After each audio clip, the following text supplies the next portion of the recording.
Ambassador retired �値𝗓𝗓𝗓,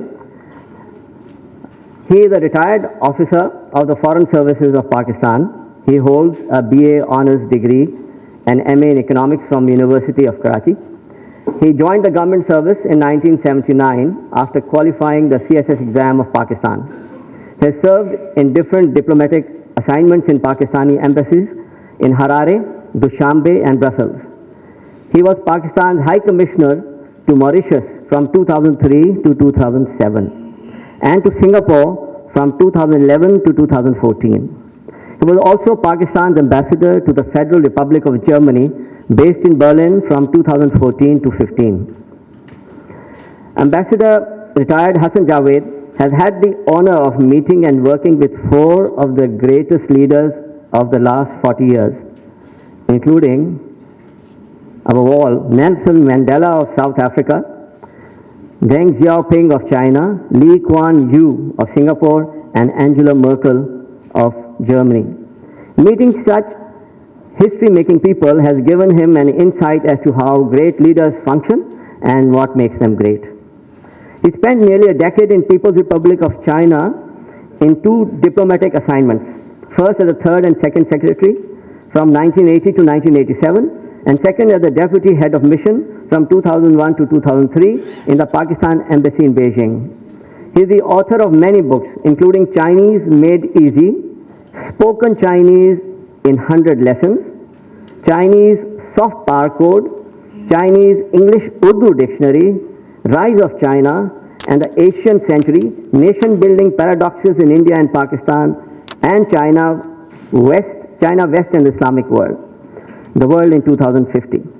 Ambassador retired �値𝗓𝗓𝗓, as stated earlier, has the distinction of writing many books on China, and he can be rightly regarded as an expert on China and its development.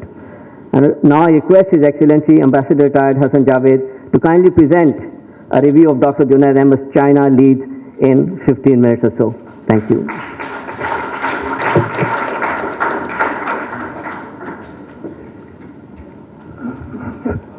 Assalamu alaikum.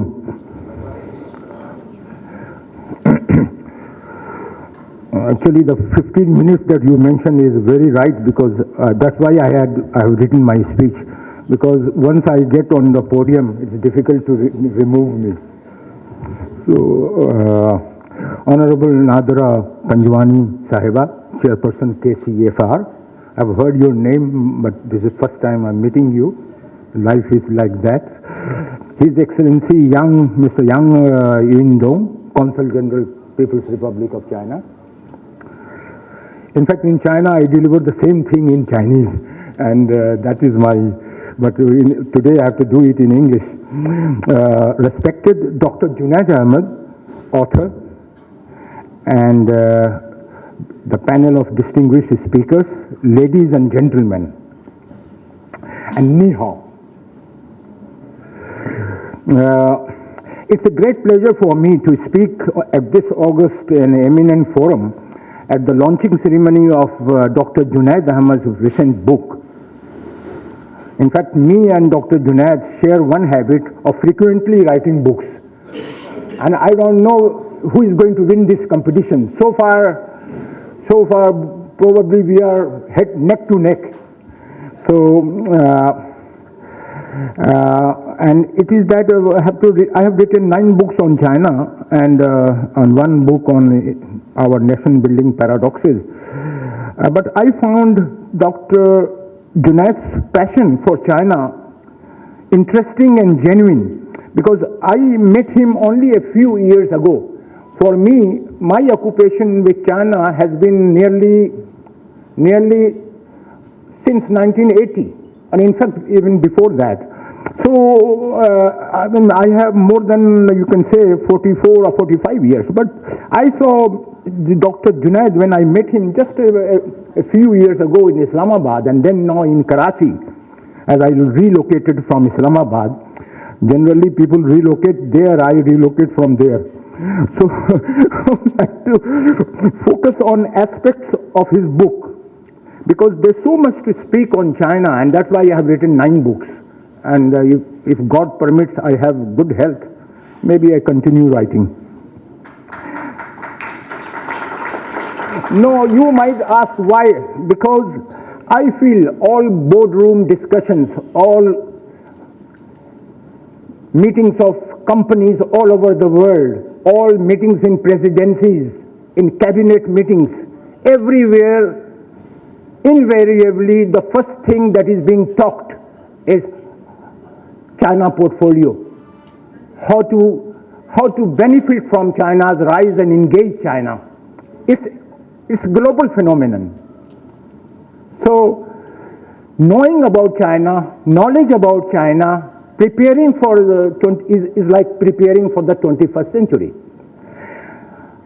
Iqbal, poet Muhammad Iqbal, for him I have the greatest if I have some specialization, I have it in Kulliyat-e-Iqbal or I have in Confucius and the Chinese philosophical thought process.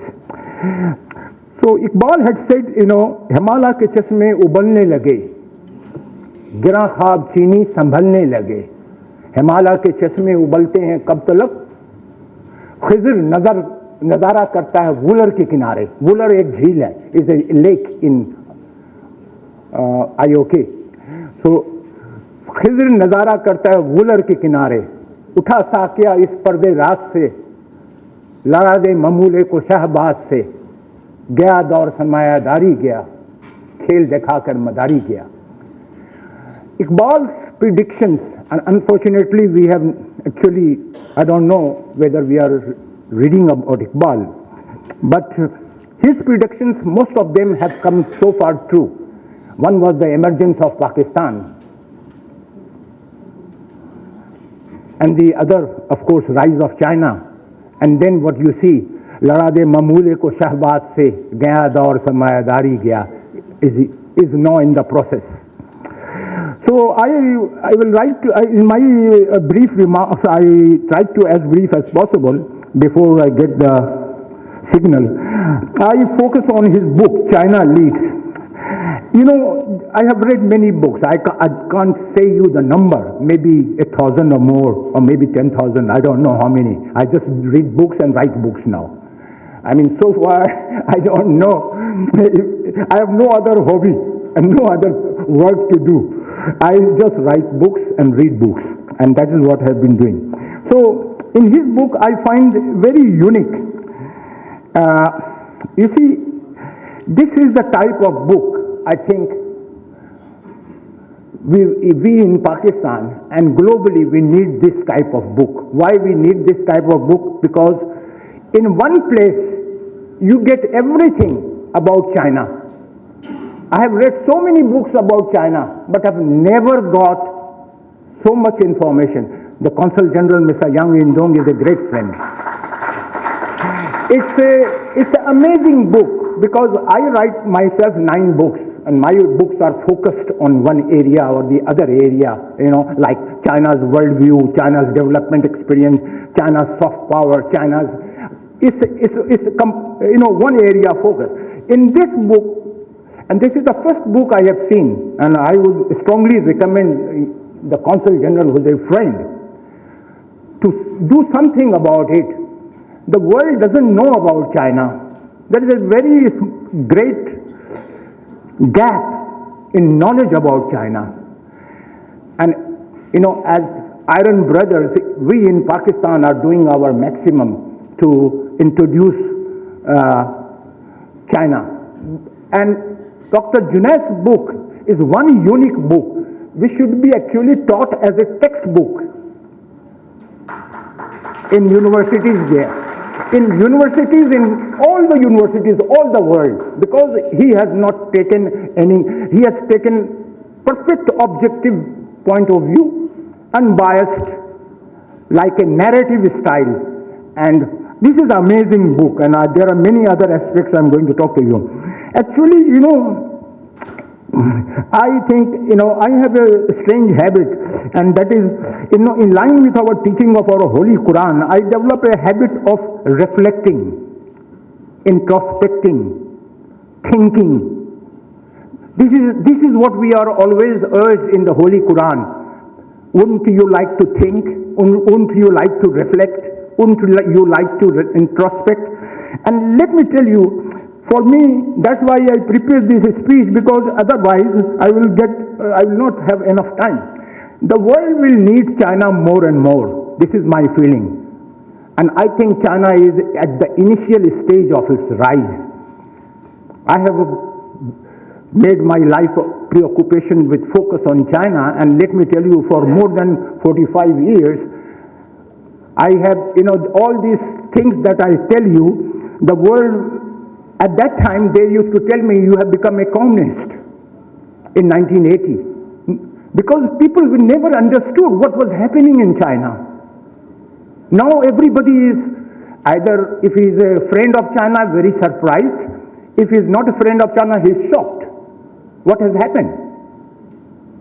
So, and at that time in 1980, when I was 23-year-old, they used to tell me, 23 or 24-year-old, they used to tell me, you have been influenced by the propaganda and you have become a communist.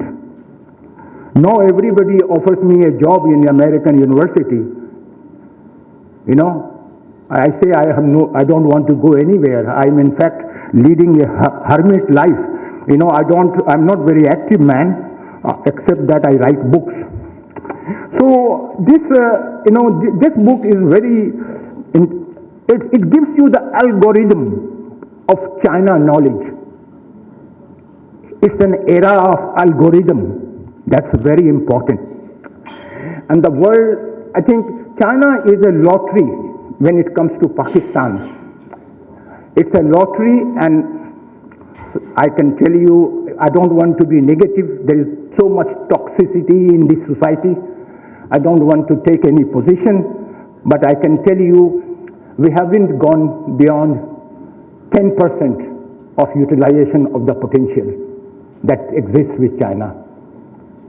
I don't want to say more, because that is not,